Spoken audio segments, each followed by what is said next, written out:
చంద్రబాబు చెప్పేదొకటి చేసేదొకటి. ఎన్నికల ముందు ఒకలా, ఎన్నికల తర్వాత మరోలా వ్యవహరించడం ఆయనకు వెన్నతో పెట్టిన విద్య. పాలకుడిగా ఆయన చేసింది గోరంత, చెప్పుకునేది కొండంత. ఎల్లో మీడియా ద్వారా విపరీతంగా ప్రచారం చేయించుకోవడంలో ఆయనకు ఆయనే సాటి.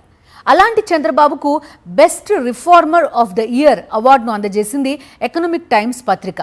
చంద్రబాబు అబద్ధపు హామీలు, పాలనా వైఫల్యాల గురించి తెలిసి కూడా ఆయనకు best reformer of the year award ఇవ్వడం ఎంతవరకు సమంజసం? ఈ అంశంపై ప్రముఖ జర్నలిస్ట్ కొమ్మినేని శ్రీనివాసరావు కామెంట్.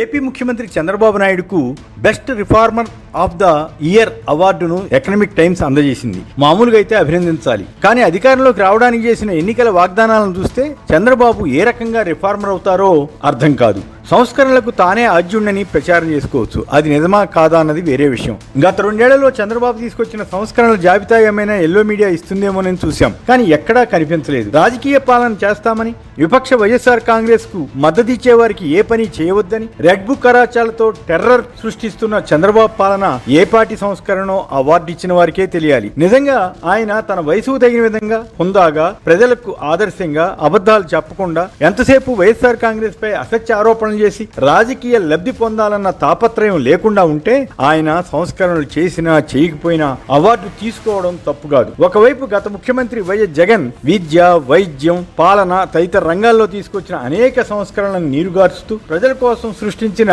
సంపదను ప్రైవేట్ పరం చేయడానికి పూనుకున్న చంద్రబాబు రిఫార్మర్ అవుతారని ఆ మీడియా ఎలా ప్రకటించిందో దానికి ప్రాతిపదిక ఏమిటో తెలియదు. కేంద్రం తీసుకొచ్చిన డాక్రా మహిళల స్కీము, విద్యుత్ సంస్కరణలు వంటివి తనవేనని ఆయన చెప్పుకుంటుంటారు. పర్వాలేదు, వాటి కట్టుబడి ఉంటే ఒప్పుకోవచ్చు. 2014 ఎన్నికల సమయంలో డ్వాక్రా రుణాలన్నింటినీ మాఫీ చేస్తామని చంద్రబాబు ప్రకటించారు. అది ఏ రకమైన సంస్కరణ అవుతుంది? అలాగే రైతుల రుణాలన్నింటినీ రద్దు చేస్తామని, బ్యాంకుల్లో తాకట్టులో ఉన్న రైతుల భార్యల బంగారాన్ని విడిపించే బాధ్యత తనదేనని అనేవారు. అసలు బ్యాంకులకు రుణాలు చెల్లించవద్దని కూడా చంద్రబాబు పిలిపించారు. ఇలా చేసిన నేతను సంస్కరణల సారథి అని చెబితే ఎలా ఒప్పుకోవాలి? పోనీ వాటిని అమలు చేశారంటే అదేమీ లేదు. డ్వాక్రా రుణాలను అసలు రద్దే చేయలేదు. అరాకొరగా రైతు రుణాలను మాఫీ చేసి అన్ని చేసేశాంగా రైతుల ఆశకు హద్దు ఉండాలని ఆయన అనేవారు. రైతులకు ఉచిత విద్యుత్ ఇవ్వాలని 1999 టర్మ్ విపక్ష కాంగ్రెస్ డిమాండ్ చేసేది. అలా చేస్తే కరెంటు తీగలపై దుస్తులు ఆరేసుకోవాలని చంద్రబాబు అనేవారు. అంతేగాక విద్యుత్ ఛార్జీలు పెంచడంతో పెద్ద ఆందోళన వచ్చింది. బషీర్బాగ్ లో రైతులపై కాల్పులు జరిగాయి. 4 యువకులు మరణించారు.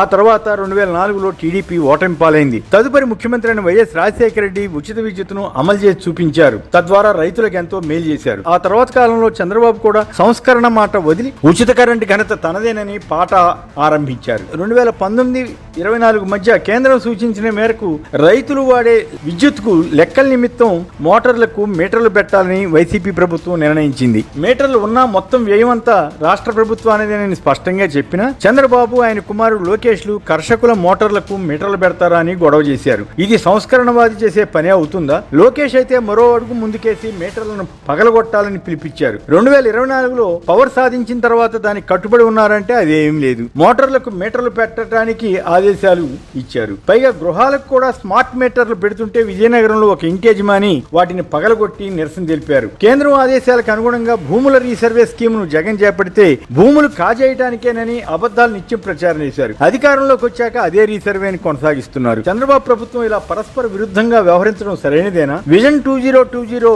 ఉమ్మడి ఏపీలో అమలు చేశామని ఆయన చెప్పుకున్నారు. అసలు విజన్ పేరుతో కథ నడిపిందే 2001-2002 సంవత్సరం ప్రాంతంలో. అందులో ఉన్న విషయాలను చూసి ఐఏఎస్లు, మేధావులు నవ్వుకునేవారు. ఆచరణ సాధ్యం కానివని ఆ రోజుల్లోనే వ్యాఖ్యానించేవారు. హైదరాబాద్ దాని ఫలితాలు చూస్తోందట. కానీ హైదరాబాద్ అభివృద్ధి అంతా తానే చేశానని, నగరాన్ని తానే నిర్మించానని చెప్పుకుంటే అది ఎలా సాధ్యమో ఎకనామిక్ టైమ్స్ పత్రిక ఎందుకు అడగలేదో అర్థం కాదు. ఒక భవనం నిర్మించి దానికి హైటెక్ సిటీ అని, సైబరాబాద్ అని పేర్లు పెడితే నగర నిర్మాణం చేసినట్లా? Ease of doing business, speed of doing business లను ఆయన ప్రస్తావించారు. జగన్ టైంలో ఈజ్ ఆఫ్ డూయింగ్ లో దేశంలో కొన్నిసార్లు నెంబర్ 1 స్థానంలో ఉండేది. చంద్రబాబు పాలనలో ఎన్నిసార్లు నెంబర్ 1 అయింది? అమరావతి ద్వారా మరో నగర నిర్మాణం చేసే అవకాశం వచ్చిందట. మరి చంద్రబాబు మాత్రం పదే నగర నిర్మాణం తనదే అన్నట్లు మాట్లాడుతుంటారు. ఇప్పుడు అమరావతి పేరుతో నగర నిర్మాణం చేపడుతున్నానని చెబుతున్నారు. దీనికోసం లక్షల కోట్ల ప్రజాధనం వెచ్చించడానికి వెనుకాడడం లేదు. 50,000 కోట్ల రూపాయల మేర అప్పు ఇప్పటికే చేశారు. ఇది ఏ రకమైన సంస్కరణ అవుతుంది? ఇది ఏ రకమైన ప్రగతి అవుతుంది? ప్రభుత్వ ధనం ఈ రకంగా విచ్చలవిడిగా ఖర్చు చేయటం ఏమిటని ఎకనామిక్ టైమ్స్ ఎందుకు ప్రశ్నించలేదు? ఇవన్నీ ఒక ఎత్తు అయితే, ఇంత పెద్ద సంస్కరణవాదిని చెప్పుకునే చంద్రబాబు నాయుడు ఎన్నికల ప్రణాళికలో ఏ విధమైన హామీలు ఇచ్చారు? ఆడబిడ్డ నిధి కింద ప్రతి మహిళకు 1,500 ఇస్తానని ప్రకటించడం రిఫార్మ్ అవుతుందా? పోనీ దాన్ని అమలు చేశారా? నిరుద్యోగ భృతి కింద ఇస్తానన్న 3,000 రూపాయల సంగతి ఏమైంది? అది సంస్కరణ అని అనాలా? ఇవ్వకుండా ఉండటమే సంస్కరణ అని ఆయన ఇప్పుడు అనుకుంటున్నారా? 50 ఏళ్లకే పెన్షన్ ఇస్తామని చెప్పి ఎగవేశారు. ఇలా అనేక హామీలు ఎండమావిగా మిగిలాయే. 3,55,000 కోట్ల అప్పు చేసి దేశంలోనే ఒక రికార్డు సృష్టించడం ఏ రకమైన సంస్కరణ అవుతుందో చెప్పాలి. సంపద సృష్టికి సంస్కరణలే కీలకమని అంటున్న చంద్రబాబు వాటిపై ఒక నిర్దిష్ట విధానం కలిగి ఉన్నారా? కేవలం అవకాశవాద రాజకీయాలతో ఎప్పటికప్పుడు తను చెప్పిన వాటికి తానే విరుద్ధంగా వ్యవహరిస్తూ సంస్కరణల గురించి మాట్లాడితే రిఫార్మిస్ట్ ఎలా అవుతారు? ప్రజల సంపదను ప్రైవేటు వ్యక్తులకి కట్టబెట్టేదే రిఫార్మ్ అయితే చంద్రబాబుకు ఈ అవార్డు ఇవ్వడం తప్పు కాదు.